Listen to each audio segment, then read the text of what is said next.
Welcome to the next installment of This Week in the NFL. Well, folks, it's week 12, and we're coming down the home stretch toward the NFL playoffs. So I'm going to break down a few of the marquee matchups going into this weekend that have playoff implications for you. And we're going to start off with Thanksgiving night, the Giants traveling to Denver. Now, both teams are 6-4. The Giants are looking to get back to balance between running the ball and passing the ball. And they're only one game back at Dallas for that NFC East lead, so you know that they're fighting to win a division, never mind a wild card spot. And Denver, after starting 6-0, has lost 4 straight. They have turmoil within the team. They're fighting amongst each other. They actually had a team meeting earlier Tuesday afternoon to try to get back together, get on the same page. But let's face it, folks, they've been playing over their head for the most part. No one expected much out of them this year. To jump out of the gates at 6-0 is pretty incredible. But now they're playing down to their level of where they really belong. Orton is back this week, and going against a depleted Giants secondary, he should be able to use a vertical passing game, get the ball to Brandon Marshall downfield, as well as Eddie Royal. They will keep it close at home, but this game, the better team will prevail. The Giants will pull this game out late. That's going to take us to a rematch of a few weeks ago, where the Indianapolis Colts will be traveling to Houston. Now, a couple weeks ago, when they played, if Chris Brown could make a field goal, just like this past week, they go to overtime. Who knows what happened? Now, Indy is traveling on the road, trying to remain unbeaten. And they've beaten Houston, I think, 17 of the 18 times they've played them in their existence. So they are their whipping boys. But how many times can Indy escape these tight games? They've had a lot of really close games. That New England game came down to the wire. They easily should have lost that game.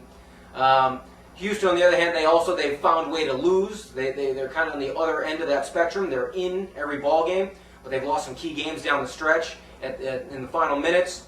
They have a decent run defense, and I think Indy can't run the ball very well. I think Houston will hang around, but Indy offensively has a little bit too much. They should be able to take care of business and move on to 11-0. Now we go to a game that not a lot of people thought would have playoff implications entering the season. Jacksonville is going to travel to San Francisco. The Niners are 4-6. They need this game badly. Normally, you're not even in playoff talk. However, this is the NFC. 9-7 probably will get you a wild card spot, and I think the Niners are still alive because of that. They are 6th in the NFL this year in rush defense, so they might be able to slow down that rushing game in MJD.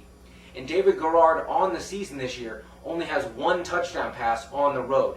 He has struggled mightily when going away from home. I expect the same thing to happen here, and I think San Francisco will get a key victory, hurting Jacksonville's chances to make an AFC playoff run. Now we stay in the AFC North with Pittsburgh traveling to Baltimore. Both teams need this game. They're both coming off tough losses. Baltimore easily could have beaten Indianapolis last week. Pittsburgh losing a heartbreaker to Kansas City, a game you can't give up if you want to make a run and get home field advantage. It's looking tough for them now. Polamalu is questionable at best, according to Coach Tomlin this week. And without him, they have struggled on defense. Trust me, they're my fantasy defense. I know how well they've done with and without him. He makes a big difference for that team. If he's not there, Baltimore should be able to move the ball. Pittsburgh has also struggled mightily when it comes to special teams. They've given up 6 punt and kick return touchdowns on the season, leading the league. That puts you in a big hole when you're giving up points with your defense on the sideline. I think Baltimore will be able to use field position to keep themselves in the game. However, Pittsburgh is a little bit better. Baltimore isn't what they were. I think Pittsburgh will pull out a close game. And that's going to take us to the Monday night game, the great game of the week, possibly the best game of the year. New England travels to the undefeated New Orleans Saints. It should be a slobber knocker. Everyone expects a 41-38 type game. I actually think the defenses are going to surprise some people, play okay for the first half until the offenses eventually settle in a bit.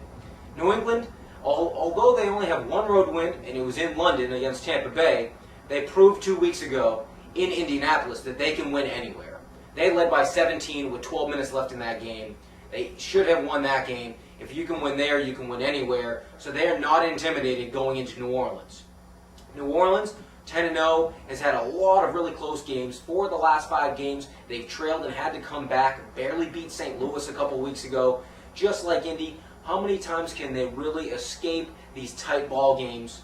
Their offense is clearly unstoppable. They've scored 376 points this season, on pace to almost break the New England record from '07. It should be a great ball game to watch. But I look for New England to go in there and make a statement, knock off the undefeated Saints, and get back on track to getting the 2 seed in the AFC. New Orleans does not need this game nearly as much. For home field advantage, they play Minnesota in a couple weeks. That game will determine who gets home field in the NFC, so it doesn't mean nearly as much for them. I think New England pulls out a really tight game late and moves on to 8-3. Well, that's going to do it for this week in the NFL. If you would like to see the rest of my picks, you can log on to AmericanSportsDaily.blogspot.com, and we will see you again next week with my compadre, Andrew Williamson. Till then, take care.